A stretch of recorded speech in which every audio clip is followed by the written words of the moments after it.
If you play against a shorthanded team that you're expected to beat, can that win be considered impressive? I think that this Bucks 30-point victory over the Mavs kind of fit into that impressive box. We'll discuss why, plus more on the other side of the intro.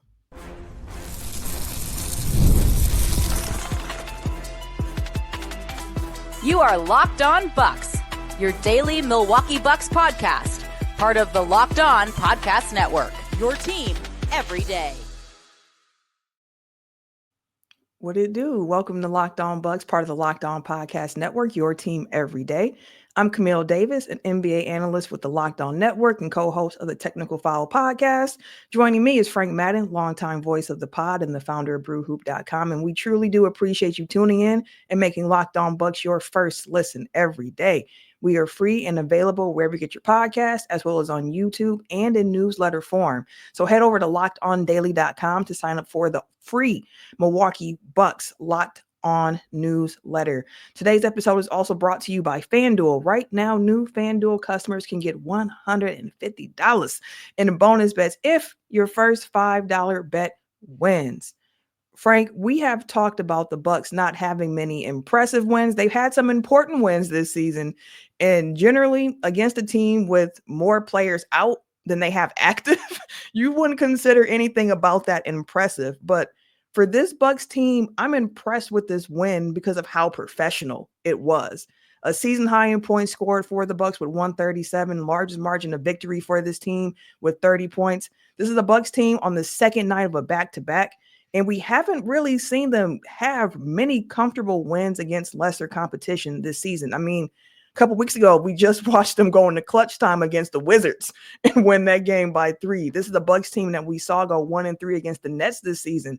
And on the second night of a back-to-back, they put together a impressive win over a Mavericks team that I honestly feel sorry for. But I think that's what made all of this really impressive because of how professional the win was for the Bucks. Well, Camille, you know who's got 2 thumbs and is never going to feel sorry for Jason Kidd? This guy. I feel sorry for Mavericks fans. I feel sorry for, some of those kind of folks around the Mavs orbit. But yeah, I mean, obviously, let's just say the Bucks caught the Mavs when their 2 games of the season series at a very good time. They go in and it was already obviously a diminished version of the Mavs. They've been missing all their big guys for a while. Moses Brown made an appearance in Dallas when we saw them last. Moses Brown is now back in the G League because his 10-day contract ran out, which fine by us because he actually was pretty good for them in that game.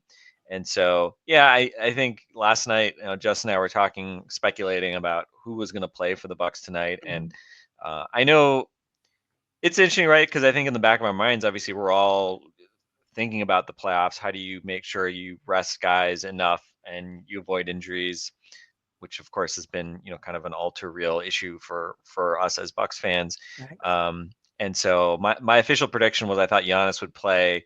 I thought Dame might be the one guy that sat out, especially given the way his eye looked after the game last night. But who knew, Camille? We now know you only need one eye in order to be one of the most deadly perimeter assassins in the history of the NBA. Dame was fantastic. Giannis was, unstoppable offensively. And, if they're both going to play, I don't think you could have drawn up really a better script. They both had really good starts. I mean, it took actually it took kind of until late in the first quarter for the Bucks to actually get a little bit of breathing room against. The defense was a little casual early on in the game. Yeah. Honestly, the defense was a little casual for 48 minutes. I would say it just didn't couldn't really score matter anymore. Yeah, exactly. The Mavs just, I think were fundamentally kind of limited. I think Giannis, this was one of those games where I think Giannis kind of picked his spots defensively, and I'm totally fine with that given the circumstances. He really didn't need to go all out defensively for Giannis, but yeah, I mean, for both those guys to go for 30 plus and 26 minutes for Dame, under 25 minutes for Giannis. Love that. Yeah, I mean, that's kind of like vintage Giannis, right? Thinking back to, some of the Bud era games where he was like, he only averaged 30.9 minutes in one of those MVP seasons, which is still incredible. So, yeah, just, I think a professional effort, as you were alluding to, last night. Maybe that game was a little harder than you would have liked against the Hawks. As we've said, the Bucks have not been a great road team. They pull out that win. They buckled down. They made plays when they had to. Dame, Giannis led the way last night, and tonight, just on a quick turnaround. The thing you always worry about, right? Especially with a guy like Dame, given where he is at his age. I think back to comments like Bill Simmons has made on his podcast about like last year, where he was kind of saying, "Oh, Dame's sort of at the point where, he just can't play at that really high level, 3 nights out of the week, right? It's like a couple nights a week, two out of the 3 games a week, like sure, but like your body just stops allowing you to be at the level that, you're used to when you're sort of at your peak. And I think Dame deserves a ton of credit because I think the night consistency this year has been really impressive. And, I just think back to before the All-Star break where he had, what do you have, like 83 points in 24 hours against, who was it? The Warrior. The game they lost against the Warriors was the second night. I'm like blanking on who they played the night before when he had 40. I can't remember who it was the night before. I know they won the game. My mind's escaping me right now. But I remember when that happened and Giannis was out, thinking, man, like this is really impressive stuff from Dame to be able to be operating at this level and bringing it the way that he was bringing it. And he's, had been carrying some knocks, as well, with kind of the hamstring. He's had calf stuff at various points this season as well. So yeah, just the shooting that he came out with was super impressive. And for Giannis it's kind of felt like in the third quarter, he said like, all right, let me get my 20,000 points. 20. And then he just kind of kept going. And so for him to, just kind of get his work in and then be able to watch the rest of the game was really good. And, other than that, like the starting lineup was like, everybody was like plus 25 to 30, right? So they put up, they fit the lineup data for them was really good. And then, once again, the kind of that other group was also impressive and did the job, right? And we'll talk about KPJ, but KPJ, Kuzma, and then Jericho Sims, kind of just another night where I think it's been he's made a really big difference, right? You compare the way they looked without Bobby Portis before the All-Star break when they had that really tough spell when they were clearly undersized, and now just keeping Sims out there, just offering that size, I think has been a really nice boost. And the Bucks have not played small since the Kuzma arrival. Like I think they've leaned into being big, and obviously I think the results have been really positive. So schedule ain't getting easier from here, but again, banking these wins when they can and doing it without much drama. Let's just say that's something that I have not started to take for granted having watched this team over the last year and a half.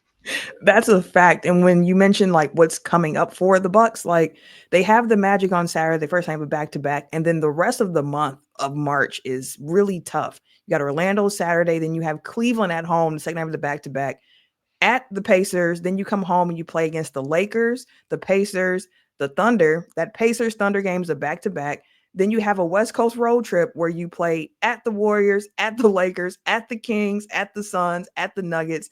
You come back home and you finish the month off against the Knicks and the Hawks. So it's going to be tough for them. And for posterity's sake, the 2 games that you were referencing when Dame was going crazy, it was the 76ers and then the Warriors back to back, where he had 43 against the Sixers and then 38 against the Warriors. But one-eyed Dame was out here hooping at efficiency levels that I did not expect. He knocked down his first 4 threes, and the 4th 3 that he hit was the one that actually had me go like, oh my God, because it was, I believe, Kevin Porter Jr. and Dame kind of like wrapped around him on the perimeter, and Kevin Porter Jr. found him. Dame's kind of like still fading to the right from the motion of him wrapping around Kevin Porter Jr. His defender is closing out left. Dame made that shot look so easy, and because it was in rhythm for him, but it's not an easy shot. And that 3-pointer put the Bucks up by like 9 points. And after that, they really just continued to pour it on the Mavericks. But you also mentioned Kevin Porter Jr. Have to talk about him. The 3rd career triple-double. Kevin Porter Jr. has been really showing out for this Milwaukee Bucks team, and as well as the other guys, Sims, Green, Kuz. just showing up and showing out. So we're going to talk a bit more about some of those other guys who were key in this professional Bucks win over the Mavericks after this. This show is sponsored by BetterHelp. Who is your support system? We all need people to lean on, whether it's friends, family, mentors, professionals. Even the strongest leader and athletes know that asking for help makes them better. Therapy is one of the best ways to build a strong support system. It's not just for the tough times. It helps with setting boundaries, it helps with developing coping skills, and it helps with becoming just the best version of yourself. Therapy isn't just about crisis moments. It's a tool for self-improvement, stress management, and for navigating life's challenges. BetterHelp is fully online, making it easier than ever to connect with a licensed therapist from anywhere. With over 30,000 professionals available, you can find the right fit and you can switch anytime at no extra cost. Build your support system with BetterHelp. Visit betterhelp.com/lockedonnba today to get 10% off of your first month. That's BetterHelp, HELP.com/lockedonnba. Triple double Kevin Porter Jr., third triple double of his career, finished the game with 10 points, 14 assists, 10 rebounds in 24 minutes. He got that triple double in just under 20 minutes of play on the court. And during his time so far in a Bucks uniform, Doc has trusted him with the ball in his hands. There are nights when he's cold, but he has shown a talent for shot creation and playmaking. And the playmaking is the piece of it that has surprised me about his game. He's been out there hustling on defense. He has shown me, though, with his handle, he can be a little loose with the handle from time to time, but a lot of good coming from Kevin Porter Jr. on the court in the Bucks uniform. And if what he has shown during his short time here is real, how important do you think Kevin Porter Jr. is for the makeup of this Bucks team?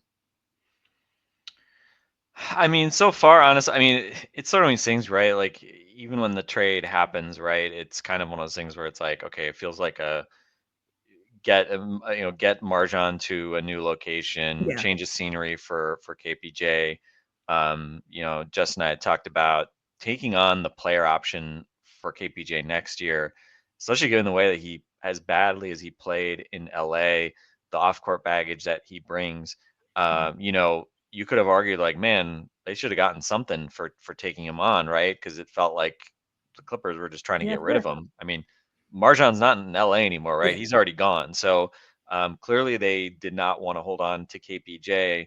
The Bucks obviously saw something in him, and pretty quickly he kind of took Ryan Rollins' job, right? And we've Yeah. talked a lot about how good Ryan Rollins has been all year, and Doc pretty much just threw KPJ out there, I think, after like maybe one game or something. And, Yeah. suddenly like, all right, KPJ is the backup point guard. And, I think the minutes that we've seen Giannis and Dame both have had, varying versions of minutes limits since KPJ has gotten here. Obviously, Giannis missed a bunch of times as well. Mm-hmm. And so there's been a lot of like KPJ plus Kuz plus Gary Trent, AJ And Green, Sims. Jericho Sims, right? Like these kind of bench units have played a ton. I think I saw on Twitter that like the second most used 5-man lineup is some version of that group basically, and they're like a +5 net rating, which obviously has all been since the All Star or since the Mm-hmm. trade deadline or the All Star break, which there's been some horrendous calamitous stretches in there, like i.e. that Houston game where they Yeah. went scoreless for 6 minutes at the start of the fourth quarter, and that probably cost them that game. But for the most part, they've been remarkably good at either maintaining or in some cases turning around games, Mm-hmm. like that Clippers game, for instance, comes to mind, right? When, KPJ kind of came in and did his thing, or obviously last night Yeah. in Atlanta when he came in and goes 5 for 5 at the start of the fourth quarter and, pretty much allowed them to steal time with Dame and Giannis on the bench. So it's weird because like on the one hand, it's like nobody expected him to be this key, right? Like if he goes back to being like a much lesser version, more like the Clippers version of himself, like I wouldn't be shocked. He's shooting like literally 75% on long twos right now. He had another couple of them tonight. Like it's just kind of wild that he's just been absolutely automatic on these, kind of getting these spots on these mid-rangers. So I don't know. I mean, I don't really know what to expect of him. He's obviously been unpredictable in many of the worst ways as a player, but he's also a guy who in Houston was a super productive, big minute starting, combo guard. So I mean, this is the KPJ story. It's not a question of talent, right? It's a question of focus and being able to be a good teammate and, being mature. And so, you just hope that obviously he's here. So if he's here, you hope You hope that the best. you hope that he figures his life out, figures out how to be a good teammate. He made comments last night, which I thought were interesting about he's never been on a winning team, His first time in Milwaukee, yeah. Yeah. And so, you know, again, like nature versus nurture, I don't know, right? But fingers crossed, he just manages to kind of keep this momentum going. And I don't think any of us were expecting quite this when he came here. And to be honest, you know, if you had told me he didn't make 14 passes all night, I wouldn't have been shocked. I didn't feel like he was getting a ton of assists, and then I was catching up on the game on DVR after I put my older daughter to bed, and I was like, and then they made the comment about the triple double. I was like, he had a triple double, Yeah. and then I look in the box score, and it's like not just 10 10 10, but 14 assists. I was like, man, Bucks just must have made a lot of shots off his ball swings because, like, I mean, he had a couple nice alley oops to Sims, which was nice. He's started to develop some nice chemistry with Jericho Sims on that role. But yeah, just again, consider the competition here a bit as well. But yeah, I mean, I think just his two-way impact has generally been obviously a really unexpected boost. And you mentioned the murderer's row of opponents coming up here. Like, we're gonna learn a lot. we're gonna learn a lot about this team in general. And I thought tonight was interesting because Gary Trent sitting out with knee soreness meant that we saw KPJ coming in early and playing with Dame and Giannis, and not just being a guy that comes in with the bench units where he can just dominate the ball. And I think to me, that's sort of like the ultimate kind of litmus test of, is he just going to be a 15-minute per game guy who maybe in the playoffs becomes, a 10 to 12-minute guy? Right. Or could he actually potentially carve out even more of a role where he actually plays with, the team's best players? Can he blend in and fit in? Because I think so far he's needed the ball and he's been a ball dominant guy, which has worked, right? As we said, like the data has been good when he's been out there as essentially the number one option, playing, with essentially Kuz and Trent and AJ being kind of the other offensive guys. So I don't know, we'll see. But I mean, certainly this kind of 24-hour stretch here, has not done anything to kind of dull the kind of hot streak that he's been on since coming to Milwaukee. So yeah, I mean, you just hope that kind of he keeps it going. Did have another tech tonight, and he's got 2 techs in 10 games. But yeah, I mean, obviously in a game like tonight, you don't really worry too much about it. But yeah, just keep fitting in really is I think the goal for him. Truly. And I think for Kevin Porter Jr., what he's able to do with his speed and athleticism, he's able to touch paint pretty easily anytime he has the ball in his hands, which allows him, to your point about like, man, he must have been driving and kicking to a lot of guys, being able to just spray the ball out. And he has a bit better vision when it comes to finding guys when he's driving than I expected from him. Again, the handle is an area for him. I like to see that tighten up a little bit, but I've been really impressed by the way he's been playing since he's been in the Bucks uniform. And I was also happy, another game where you have multiple Bucks scoring in double figures, 6 guys in this game scoring in double figures. I love seeing AJ Green get some threes to fall because he's been on a little bit of a cold streak there, 6 and 9 from 3 tonight. All of his shot attempts were 3-point shot attempts.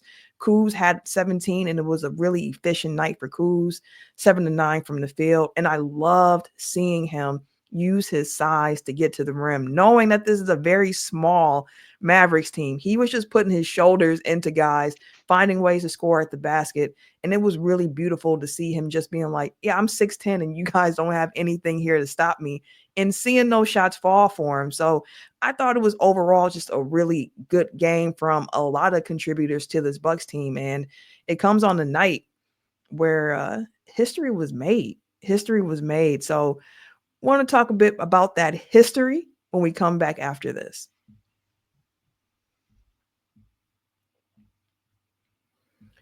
When the game tips off, the NBA action is just getting started. And there's no better place to get in on that action than FanDuel, America's #1 sports book. With FanDuel, you can place live bets throughout the game. So even if you missed the opening tip off or you want to bet on a fourth quarter comeback, you can stay in the action. And if you're looking for a bigger payout, you can even combine your live bets into a same game parlay.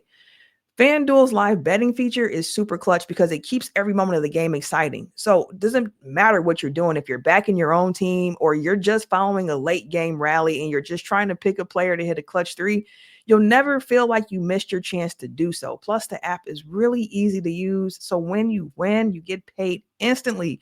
And right now, new FanDuel customers can get $150 in bonus bets if your first $5 bet wins. Just visit fanduel.com to join today. That's fanduel.com for your shot at $150 in bonus bets. So make every moment more with FanDuel, the official sports betting partner of the NBA. Frank, I mentioned that there was history made in tonight's game. Two members of the Bucks squad, Brook Lopez, moved into 19th all time on the NBA block list on a really quiet Brook Lopez night. So give him a shout out there. We'll talk about Brook, but also Giannis crossed that 20,000 point mark in his career.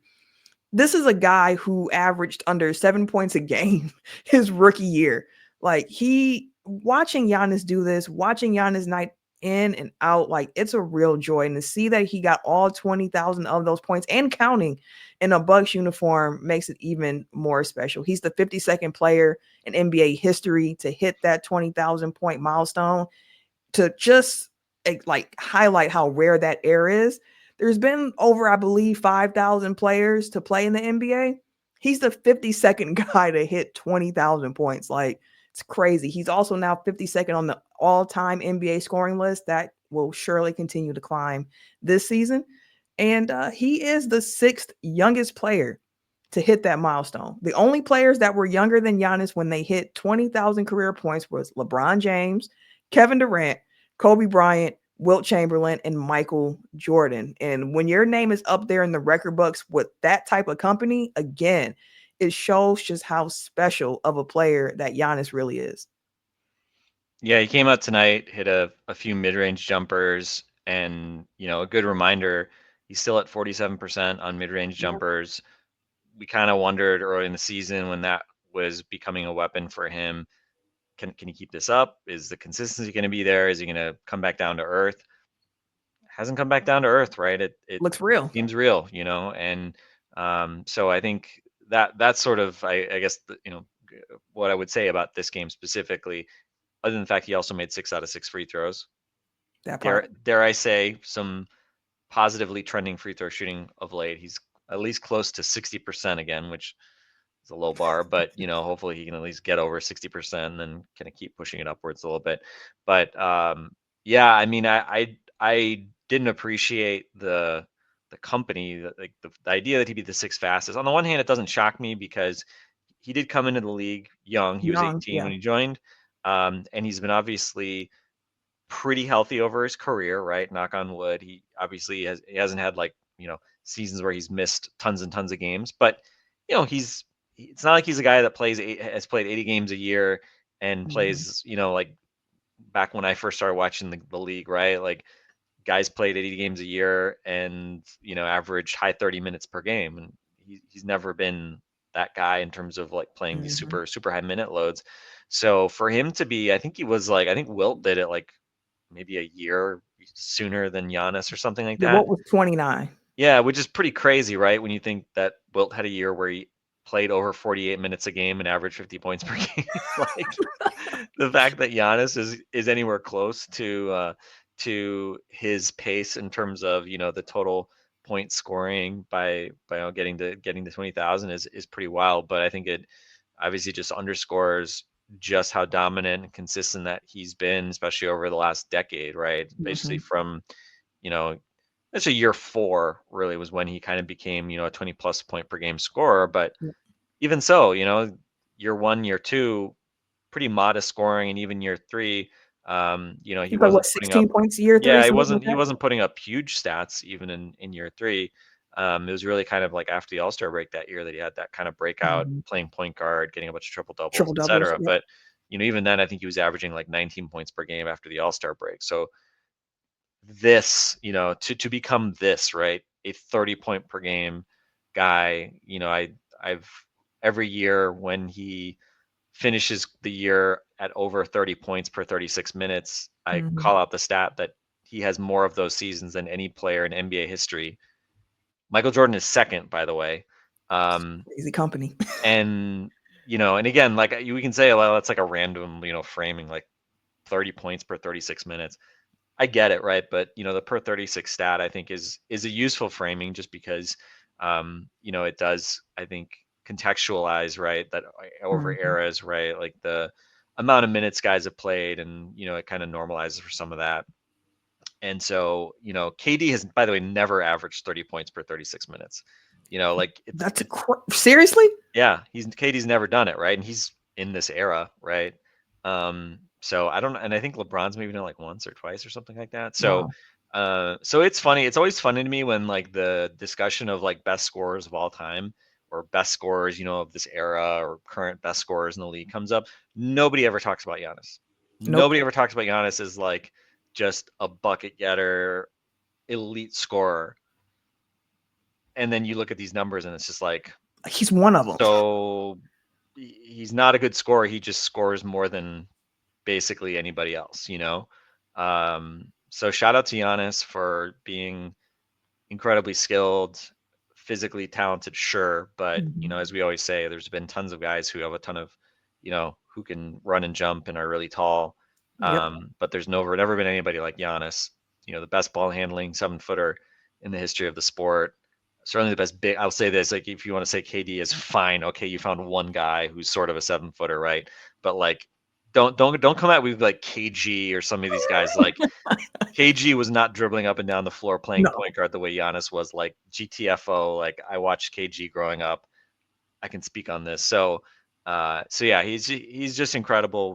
I feel like Justin and I have glossed over Giannis last night because this is like what we often do. He makes it normal. You just take it for granted, right? Yeah. And he hit that big mid-ranger last night late in the game that kept the Bucks kind of comfortably ahead.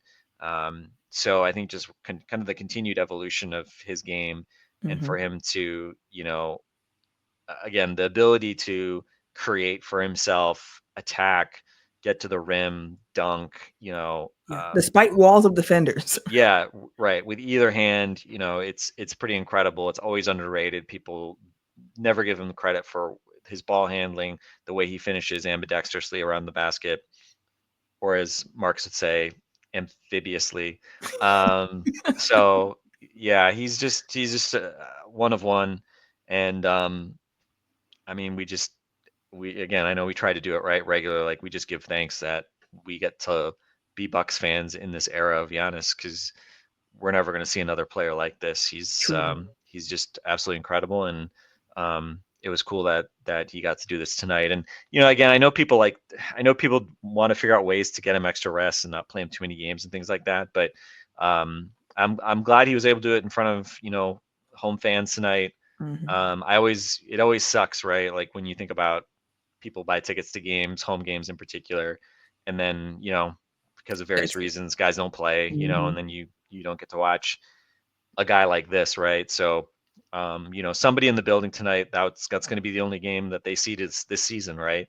And so, yeah, I get it. We want to obviously manage his health, and especially with the calf injury and kind of the history of what we've seen the last 2 years. But, thankfully he got through it, didn't have to play too many minutes.